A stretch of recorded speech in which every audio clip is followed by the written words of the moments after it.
I was about 8 years old when my parents divorced. My twin sister Maya and I were sitting outside the office and waiting for them to settle the case with their lawyers. I was hoping that Mom and Dad would change their minds, but through the office window I saw my dad signing some document and then perking with his hand at Mom and yelling at her. Mom was crying, covering her face with her hands. I told Maya to look too, but she was sitting in an armchair, jerking her legs and listening to music. I always thought that Maya was frivolous and a little narcissistic. She always thought only of herself. When Dad left the office, he took Maya in his arms and disappeared with her. Dad and Maya were very similar in character. Perhaps that was the reason the parents decided that I, the docile and obedient Mia, would stay with our mother, and the impudent Maya would leave with our father.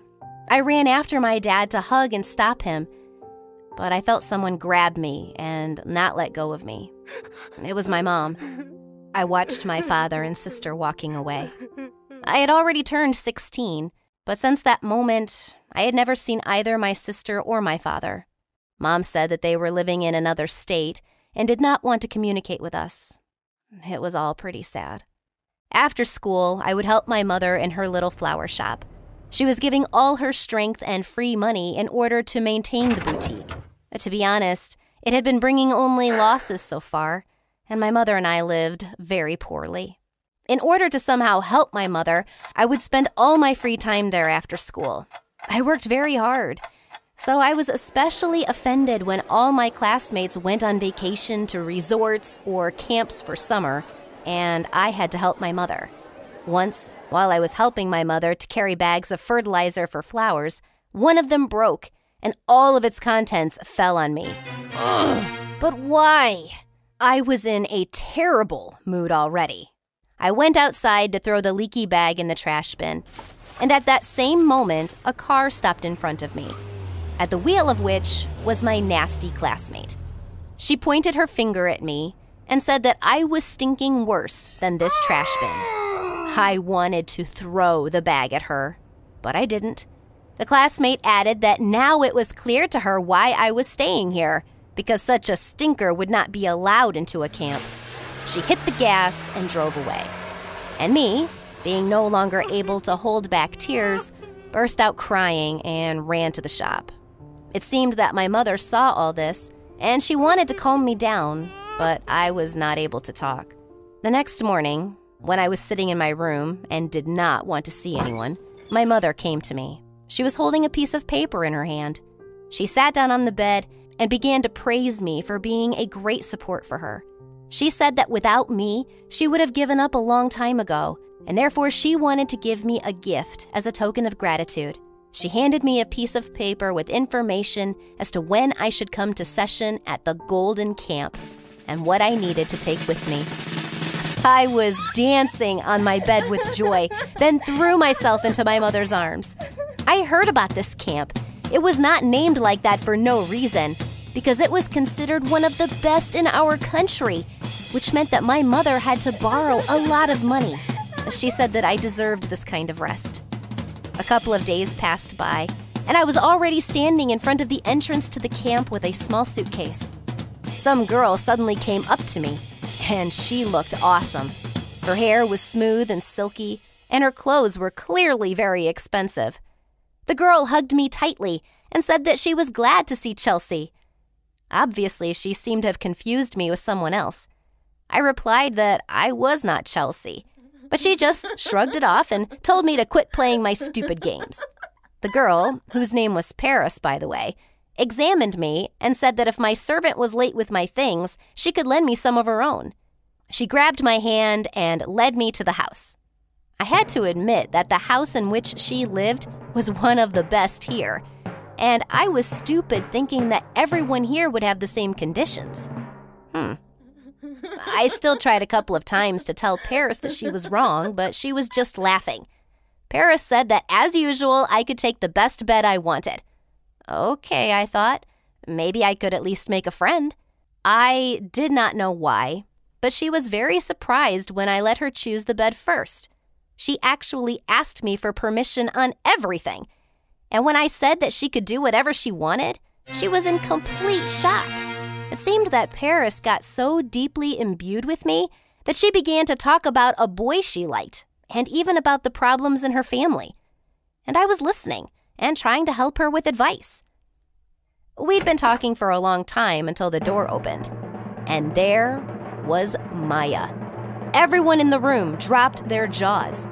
Paris began to apologize to Chelsea, and now everything became clear. She had taken me for my twin, who for some reason stopped being Maya and began to use the name Chelsea. Chelsea had changed a lot. She had a very domineering look, too much makeup, and she was all wrapped up in branded clothes and hung with precious jewelry. After so many years of separation, she didn't even pay attention to me. Instead of hugging me, she immediately went to Paris with accusations. Chelsea pointed her finger at me and asked how Paris could have confused her with this Slaven. I was so pissed off with her insults and the way she was treating Paris that I jumped up and pushed her. Chelsea was on high heels, so she collapsed as if knocked down. She was lying on the floor and yelling at me, but she couldn't get up because of her stupid shoes. I took my suitcase and went to the administration to find out where to check in. I was escorted to the house, which was not as fancy as the previous one, but still good. By the way, the girl I had to live with had decided not to come, and the whole house was at my disposal. But I didn't get to live on my own for long. That same night, Paris came to me. She said that she no longer wanted to hang out with this impudent, narcissistic Chelsea and wanted to move in with me. I didn't mind, as I was bored alone, and even though Paris was rich, she was still sweet and pleasant. So I was actually surprised how she and Chelsea could have been friends at all. Paris kept telling me how disgusting Chelsea was, and she was very surprised that, despite the fact that my father was the richest in the state, this, unlike my sister, did not affect me in any way, and I remained a nice girl. The richest in the state? Well, this was interesting. I told Paris about our family, and that we had not communicated with my sister and father for a very long time. Paris was surprised that I did not know about their wealth. She opened TikTok and started showing me videos of my dad and Chelsea riding a yacht, and she herself was driving luxury cars and shopping in expensive boutiques. I felt very offended, as from the age of 12, I had been working every day in a flower salon, while my mother and I had been working tirelessly, and sometimes were even starving because all the money was being spent on a new batch of flowers. My father and sister were living in luxury. Mom was asking him for help, but father was lying to us that he had no money. I felt so hurt that tears started running down my face. Paris stroked my head and hugged me to calm me down. It even seemed to me that we had always been friends. I really liked being in the camp. Paris introduced me to her friends, who apparently liked me very much too. We were spending a lot of time with them. I'll tell you a secret. I even kissed a boy for the first time there. One night at the disco, I went to the toilet to fix my makeup. A shadow appeared in the mirror behind me. The shadow approached, and I recognized it as Chelsea. Chelsea was clutching something in her hand. She started screaming that she would not allow me to steal their money, just as I had stolen her friends. But I hadn't stolen anyone. They became friends with me, all because Chelsea used to treat them like trash. I grabbed her and put her next to me in front of the mirror. I showed her with my hand that we were twin sisters, that we should be very close. We even had the same face. Chelsea froze in front of the mirror for a couple of seconds, staring at our reflections. Then, with a quick movement of her hand, she slapped a lump of mud into my face. Chelsea said that I had no right to have the same beautiful face as hers, and that I was much better this way. Then she left. This pathetic attempt of hers to humiliate me only made me very angry. Earlier, I would not have done anything. But now, her luxurious life would come to an end. With these thoughts, I washed my face and returned to the disco. Chelsea clearly did not expect this. She thought that she had caused me some kind of moral trauma from which I would not recover for life. I went back to Greg, and we continued dancing. This made my sister even more furious. The camp session ended, and a lot of people were seeing me off. I had become friends with many of them, and they left their contacts so that we could hang out together. I was waiting for a bus, but at that moment, a car drove up to me, and Chelsea opened the door. She kindly offered to drop me off. I was delighted and thought that now we were going to talk like real sisters. However, for about half an hour, we had been driving in silence until the car stopped at a small gas station.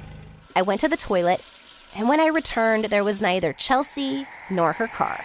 It had been her plan from the start to abandon me in a remote place in order to take revenge on me. It was dark, and I was walking along the road. I was scared, but I was hoping to catch a passing bus. A car stopped next to me. At first, I got scared, but then I saw Paris getting out of it. Paris gave me a lift up to the flower shop and invited me to the cinema at the weekend. I nodded. I finally had found a good friend. Mom asked what was interesting in camp.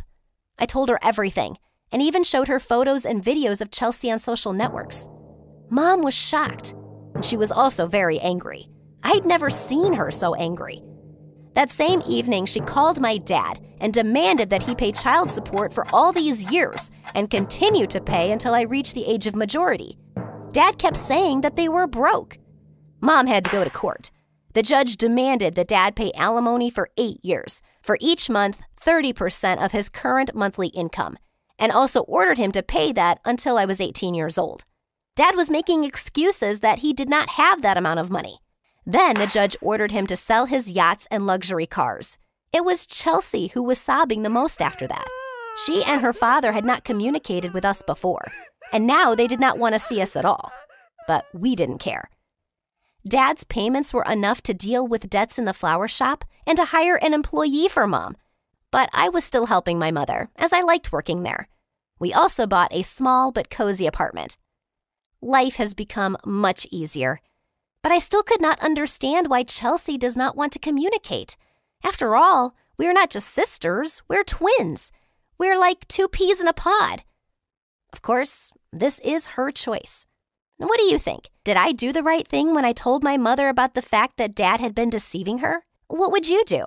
Post your answers in the comments and subscribe to our channel.